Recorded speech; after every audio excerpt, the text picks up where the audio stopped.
So over the last 3 weeks, we've been going through this framework of how to think about an organizational's role rebuild based on how AI is going to impact the work that people do and headcount requirements moving forward. If you followed along week by week, one thing you might have noticed is that the initial analysis was done using Sonnet 5, and since then, Anthropic has updated a bunch of their models, so now we have access to Opus 5, Fable came back online, so we actually have lots of different things to consider.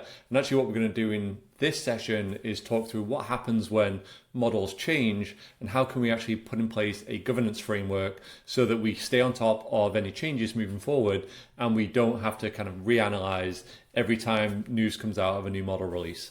So the 4-part framework that we've been looking at, we started with phase 1, which is to actually map the work. And here we went through a full inventory of tasks with this talent acquisition team that we have used synthetic data for. We then looked at how each of those tasks may be automated based on the work that AI could do and contribute to the day-to-day workflow. Phase 2, we actually thought through, given the changes that are going to be made, how do we think about redesigning the organization so that we can create these new role structures? And so what was 5 roles in the past probably becomes 5 different roles as we think about breaking those tasks down and then building them back up. And then what does it actually cost to do that? And what is the additional overhead that's going to be gotten? So we're not just looking at the savings that AI gives, but actually the increases in overhead that we're going to get. Phase 3 that we did last week was how do we actually move the people around the organization? So we're not just going to do an overnight transfer of one person from one role to another role and lay off 20% of the team. We're actually thinking about how do we transition this sequencing? How do we think critically about making sure this is successful and the change management process that's involved with that? And then today we're actually going to say, how do we keep this alive? So again, this is not a kind of one thing happens one day and then everything is kind of playing out over the long run. We actually want to think through what does this mean when we look at it quarterly or 6 monthly or annually, so that we don't get caught out with questions around how is AI actually transitioning the workforce based on the new model release. And so we're going to go into that today. I've included in the pack governance one-pager, which is going to be helpful if you want to actually implement something yourself. I would just take the overall framework, think about how you might implement it in your workforce.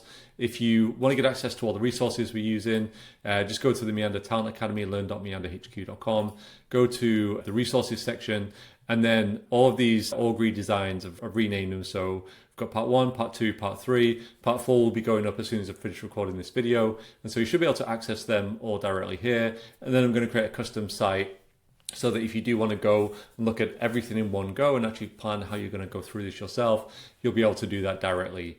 Let's jump into the session today. The other thing that you're going to see included is the prompt pack.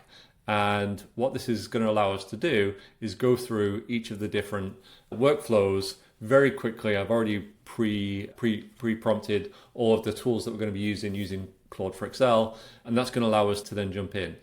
And so what we're actually doing is there's 4 prompts in total. Prompt 1 we're going to repeat 4 times, and then the other 3 prompts are actually going to help us do the analysis on what's changed. So what we're actually looking at, and the day of recording, this is August 4th, 2026. So if you're watching this 6 months from now, these are probably going to be very old models, but the principles that we're going through are actually what's most important here. So we're going to compare Sonnet 5, Opus 4.8, which was the high-end tier when video 1 was released 4 weeks ago. Then we're going to look at Opus 5. We're actually going to do 2 runs and just show how even the same model can actually vary run by run. So we actually want to be able to critically analyze what information we're getting back and then try and figure out if this is actually the right tool for us and the right output that we're getting. So the prompt 1 rescore is really just looking at the scoring sheet that we did in module 1 and actually just running that multiple times. What I've done is actually rerun all 4 models just so we have fresh data. And you can see here we have Sonnet 5. What I've done is just run this model and run the same model on the same data set. Opus 4.8, same model. Opus 5, run 1. And then Opus 5, run 2. And so we've got all of the models running. I run them separately in a separate sheet. And what I've done is then copied all of the outputs from these and dropped them into the Rescore comparison doc. And so this is the file that you're going to see in the folder If you want to run the process the way that I've run it, just copy and paste the file so that you can actually have a separate folder for each.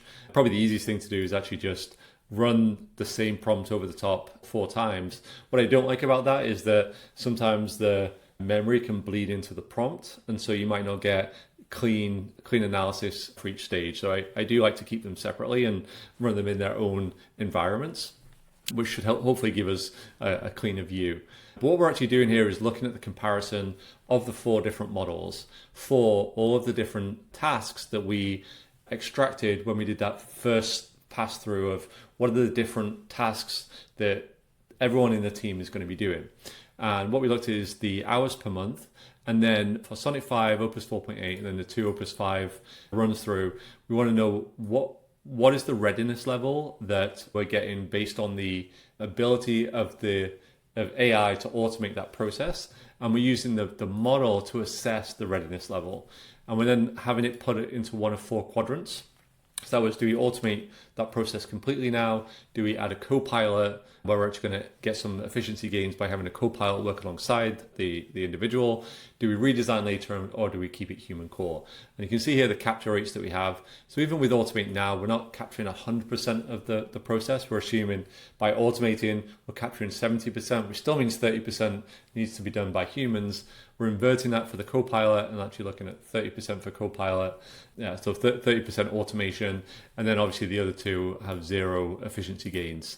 And so what you can see initially is, most of them do agree, and the scores are going to be slightly different, but they're bucketing them in the same quadrant. But you can see how some of them, you can actually see Opus 4.8 dropped offer approval and comp calibration into a copilot, whereas the other models set out to redesign later. What we do have is this tab, which is looking at the delta and the noise floor. So it's comparing between the different outputs, what is the kind of variation that we're getting there, and how does that fall within kind of a typical noise band, or does it fall outside of the noise band? And so if it does fall outside of just typical noise of running these models, then it may be something that we want to relook at.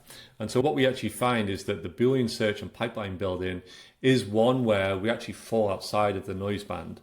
And so of all these tasks, all these different kind of recommendations, we can assume that most of this is noise, but the one thing that stands out is Boolean search. And if we actually look at that line item, which is right here, we can see that Sonnet 5 said that we should automate this now, but the 2 Opus models, including the rerun, all said this should be a copilot. And so what we've actually done is, even with new models, we've not actually improved the efficiency of this one task. We've actually downgraded it somewhat. So instead of it being 70% automated, we're now recommending that it's only 30% automated. So it's actually pulling back some of the FTE gains.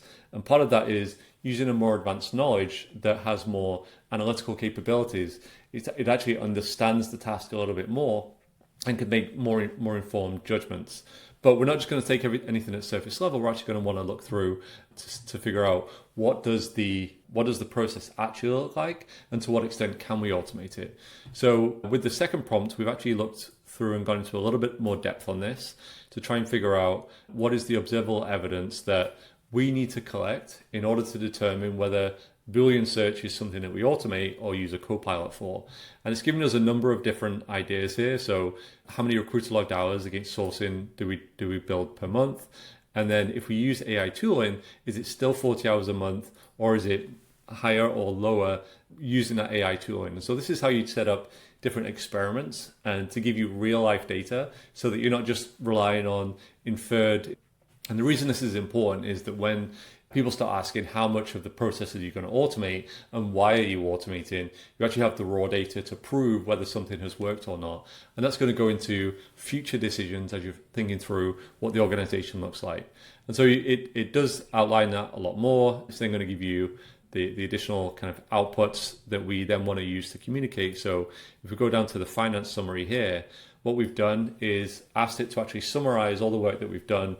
So looking at the different comparisons and then giving us a read back that we could actually deliver to finance and say, hey, we looked at the models, and what we've actually seen is a downgrade in the automation capability. So there's a 28-hour reduction in the amount of work that we could potentially automate.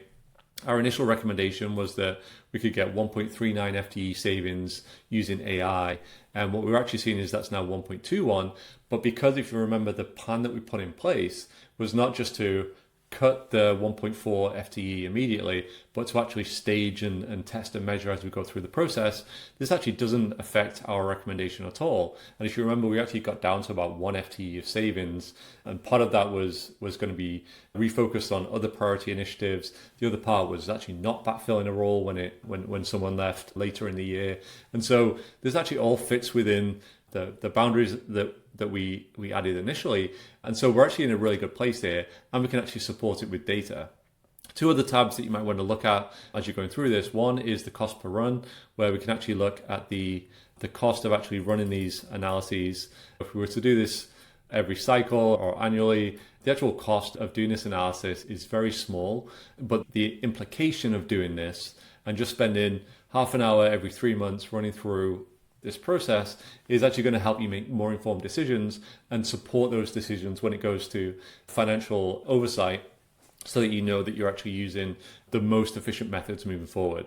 The other thing that's going to be really helpful is what is the trigger point at which you might want to consider redoing the scoring sheet and the whole role redesign exercise to determine if what your plan says is still accurate given the model updates. And it's just changing based on the frontier model releases, whether any of your vendors change their tooling, whether the headcount changes, process changes, and then regulation changes, or something as simple as pricing changes on the tokens that you're using. And that's really where I want to wrap up here, because what we've now done is actually created this full role rebuild framework where we can apply this, and we can do this every 3 months, every 6 months, every year, and actually look at what is the role that everyone in the team or the organization is doing.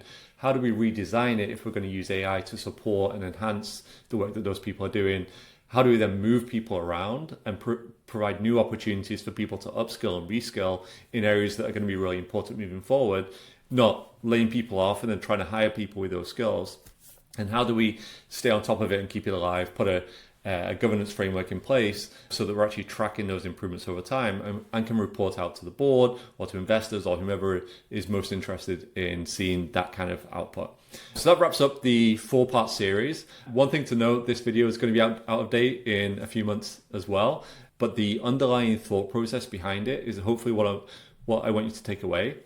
And so even though the models are not going to be current, the process is going to stay the same. And if you apply this, you're actually going to avoid a lot of mistakes that many companies are making right now, where they're hiring too slowly or laying people off too quickly. And we'll find very, very soon that the AI efficiency gains that they anticipated are not the same as what they're seeing in practice. They're going to be very different. So really like this test and measurement approach, really like this kind of incremental improvements. Even though AI is a huge step change in capability, it's still going to require the right training, the right people in place, the right change management. So that's a big thing that I want you to take away from this. Any questions, please drop them in the comments below. If you really like this video series, happy to do more, just let me know. Connect with me on LinkedIn. Please like and subscribe because that's really helpful for the channel. But otherwise, I'll see you in the next video. Bye-bye.